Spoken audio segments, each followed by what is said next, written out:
बिस्मिल्लाहिर्रहमानिर्रहीम, अस्सलाम वालेकुम। स्पेशल ट्रांसमिशन में मैं सुमैया रिजवान आपको खुश आमदीद कहती हूँ। नाजरीन, अच्छी खबरें हैं, मुस्बत खबरें हैं मईशत के हवाले से। और आज की इस खुसूसी ट्रांसमिशन में जिसमें हम बात करेंगे कि मईशत का पहिया एक बार फिर चल पड़ा है, और अगर मसाइल हैं तो उन मसाइल का हल क्या है। हम ना सिर्फ मसाइल पे बात करेंगे बल्कि उनके हल पर भी बात करेंगे। कौन कौन सेक्टर्स हैं जहां पर अभी मजीद काम की ज़रूरत है, हुकूमत की लॉन्ग टर्म पॉलिसीज़ मईशत के हवाले से कैसी होनी चाहिए। ये हुकूमत जिसकी मुद्दत ख़त्म होने में अब कुछ ही वक्त रह गया है, लेकिन आगे आने वाली हुकूमतें और जो अभी हुकूमत है ये मिल के किस तरीके से आगे मुल्क के लिए तमाम सियासी जमातें एक पेज पर होते हुए मईशत के लिए लॉन्ग टर्म पॉलिसीज़ कैसे बना सकती हैं। हमने देखा कि IMF के साथ जो स्टैंड बाय हमारा मुआहिदा हुआ, जिससे जरिए हमें 1.2 बिलियन डॉलर जो है वो मिलने हैं, और 12 जुलाई को इसका एक अहम इजलास होना है। लेकिन जो कल फिच की रेटिंग आई है नाज़रीन, वो बड़ी ज़बरदस्त है, जिसने हमें हमारे रुपये को मुस्तहकम किया, हमारे रुपये की कदर जो है वो प्लस में कर दी है।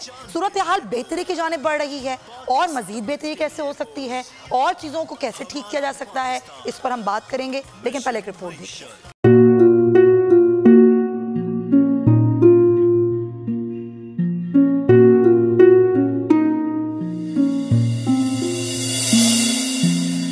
अपना घर यूं छोड़ के आखिर बोल किधर जाएगा। ये जो पड़ा है वक्त कड़ा है, वक्त गुजर जाएगा।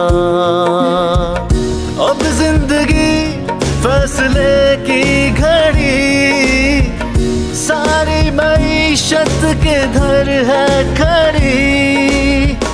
करने पड़ेंगे कठिन फैसले, तुझ पे ये कैसी आन पड़ी।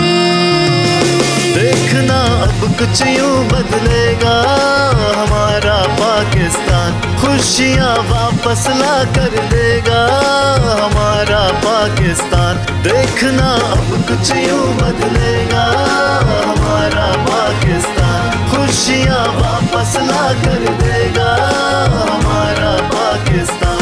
देखना अपनी पहचान के लिए बोल, पाकिस्तान के लिए बोल, हमारा पाकिस्तान मिशन मईशत।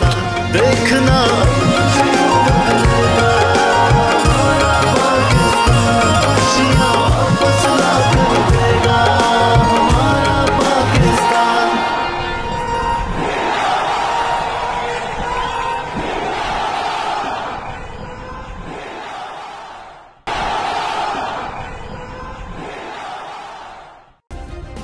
सब्सक्राइब करें और बेल दबाएं ताकि कोई खबर रह न जाए।